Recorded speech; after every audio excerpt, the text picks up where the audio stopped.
নমস্কার।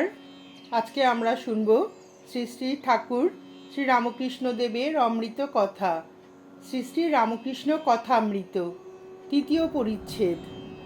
ঠাকুর শ্রীরামকৃষ্ণ জ্ঞানযোগ বা বেদান্ত বিচার। বিদ্যাসাগর মহাপণ্ডিত। যখন সংস্কৃত কলেজে পড়িতেন তখন নিজের শ্রেণীর সর্বোৎকৃষ্ট ছাত্র ছিলেন। প্রতি পরীক্ষায় প্রথম হইতেন এবং স্বর্ণপদকাদি মেডেল বা ছাত্রবৃত্তি পাইতেন। ক্রমে সংস্কৃত কলেজের প্রধান অধ্যাপক হইয়াছিলেন।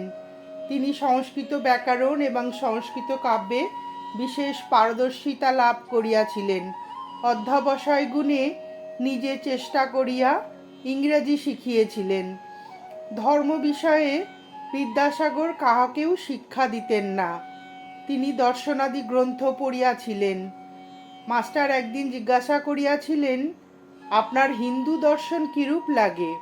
তিনি বলিয়াছিলেন, আমার তো বোধ হয় ওরা যা বোঝাতে গেছে বোঝাতে পারে নাই। হিন্দুদের ন্যায় শ্রাদ্ধাদি ধর্মকর্ম সমস্ত করিতেন, গলায় উপবীত ধারণ করিতেন। বাংলায় যে সকল পত্র লিখিতেন তাহাতে শ্রী শ্রী হরি শরণাম ভগবানের এই বন্দনা আগে করিতেন। মাস্টার আর একদিন তাহার মুখে শুনিয়াছিলেন তিনি ঈশ্বর সম্বন্ধে কিরূপ ভাবেন। বিদ্যাসাগর বলিয়াছিলেন, তাকে তো জানবার জো নাই। এখন কর্তব্য কি? আমার মতে কর্তব্য আমাদের নিজের এরূপ হওয়া উচিত যে সকলে যদি সেরূপ হয় পৃথিবী স্বর্গ হয়ে পড়বে। প্রত্যেকের চেষ্টা করা উচিত যাতে জগতের মঙ্গল হয়। বিদ্যা ও অবিদ্যার কথা কহিতে কহিতে ঠাকুর ব্রহ্মজ্ঞানের কথা কহিতেছেন। বিদ্যাসাগর মহাপণ্ডিত, স্বরদর্শন পাঠ করিয়া দেখিয়াছেন, বুঝি ঈশ্বরের বিষয় কিছুই জানা যায় না। শ্রীরামকৃষ্ণ দেব বলিলেন, ব্রহ্ম ও বিদ্যা ও অবিদ্যার পার, তিনি মায়াতীত। এই জগতে বিদ্যা মায়া অবিদ্যা মায়া দুই আছে। জ্ঞান ভক্তি আছে, আবার কামিনী কাঞ্চনও আছে। সৎও আছে, অসৎও আছে, ভালোও আছে, আবার মন্দও আছে, কিন্তু ব্রহ্ম নির্লিপ্ত। ভালো মন্দ জীবের পক্ষে, সৎ অসৎ জীবের পক্ষে তার হতে কিছু হয় না। যেমন প্রদীপের সম্মুখে কেউ ভাগবত পড়ছে, কেউ বা জাল করছে, প্রদীপ নির্লিপ্ত। সূর্য সৃষ্টের উপর আলো দিচ্ছে, আবার দুষ্টের উপরেও আলো দিচ্ছে। যদি বলো দুঃখ পাপ অশান্তি এ সকল তবে কি? তার উত্তর এই যে ওসব জীবের পক্ষে। ব্রহ্ম নির্লিপ্ত। সাপের ভেতর বিষ আছে, অন্যকে কামড়ালে মরে যায়, সাপের কিন্তু কিছু হয় না। ব্রহ্ম যে কি মুখে বলা যায় না। সব জিনিস উচ্ছিষ্ট হয়ে গেছে। বেদ পুরাণ তন্ত্র স্বরদর্শন সব এঁটো হয়ে গেছে, মুখে পড়া হয়েছে, মুখে উচ্চারণ হয়েছে, তাই এঁটো হয়েছে। কিন্তু একটি জিনিস কেবল উচ্ছিষ্ট হয় নাই, সেই জিনিসটি ব্রহ্ম। ব্রহ্ম যে কি আজ পর্যন্ত কেহ মুখে বলতে পারে নাই। বিদ্যাসাগর বলিলেন তার বন্ধুদের প্রতি, বাহ, এটি তো বেশ কথা, আজ একটি নতুন কথা শিখলাম। ঠাকুর শ্রীরামকৃষ্ণদেব বললেন, এক বাপের দুটি ছেলে। ব্রহ্মবিদ্যা শিখবার জন্য ছেলে দুটিকে বাপ আচার্যের হাতে দিলেন। কয়েক বৎসর পরে তারা গুরুগৃহে থেকে ফিরে এলো, এসে বাপকে প্রণাম করলে।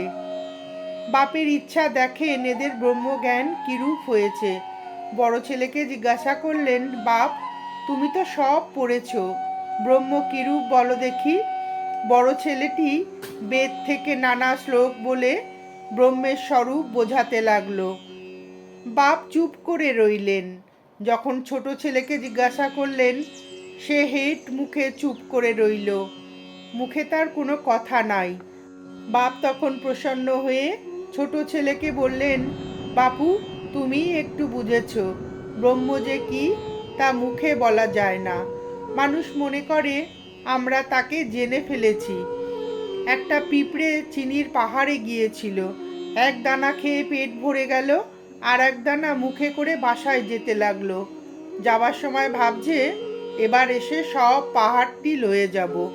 ক্ষুদ্র জীবেরা এই সব মনে করে, জানে না ব্রহ্ম বাক্য মনের অতীত। যে যতই বড় হোক না কেন, তাকে কে জানবে? সুখদেবাদী না হয় ডেও পিঁপড়ে চিনির ৮-১০টা দানা না হয় মুখে করুক, তবে বেদ পুরাণে যা বলেছে সে কি রকম বলা জানো?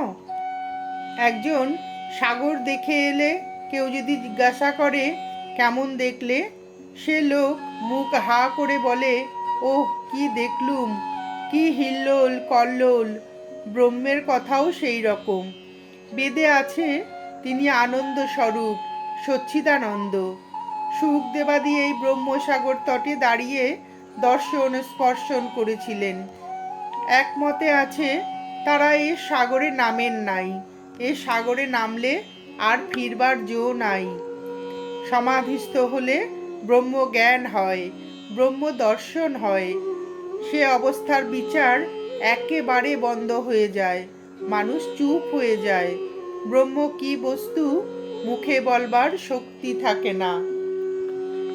লুনের ছবি, লবণ পুত্তলিকা, সমুদ্র মাপতে গিয়েছিল। সকলের হাস্য, কত গভীর জল, তাই খবর দেবে। খবর দেওয়া আর হলো না, যেই নামা অমনি গলে যাওয়া। কে আর খবর দিবে? একজন প্রশ্ন করিলেন, সমাধিস্থ ব্যক্তি যাহার ব্রহ্মজ্ঞান হয়েছে, তিনি কি আর কথা কন না? শ্রীরামকৃষ্ণদেব বিদ্যাসাগরের প্রতি বলিলেন, শঙ্করাচার্য লোক শিক্ষার জন্য বিদ্যার আমি রেখেছিলেন। ব্রহ্মদর্শন হলে মানুষ চুপ হয়ে যায়।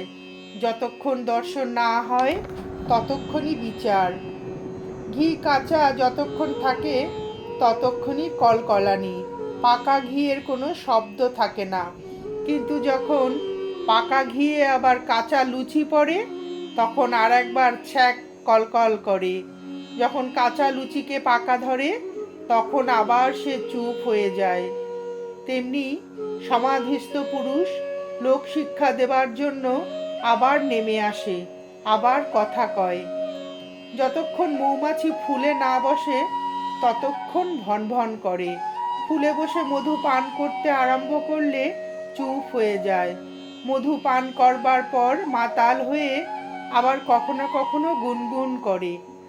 পুকুরে কলসিতে জল ভরবার সময় ভক ভক শব্দ হয়।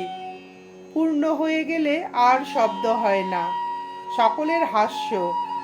তবে আর এক কলসিতে যদি ঢালাঢালি হয় তাহলে আবার শব্দ হয়। নমস্কার, আজ এই পর্যন্তই। শ্রী শ্রী ঠাকুর শ্রীরামকৃষ্ণ দেবের কথামৃত শুনে আপনাদের ভিডিওটি কেমন লাগলো জানাবেন। ঠাকুর ও শ্রী শ্রী মায়ের আশীর্বাদ আপনাদের সকলের মাথার উপর অঝোর ধারায় বর্ষিত হোক, এই প্রার্থনা করে ভিডিওটি শেষ করছি।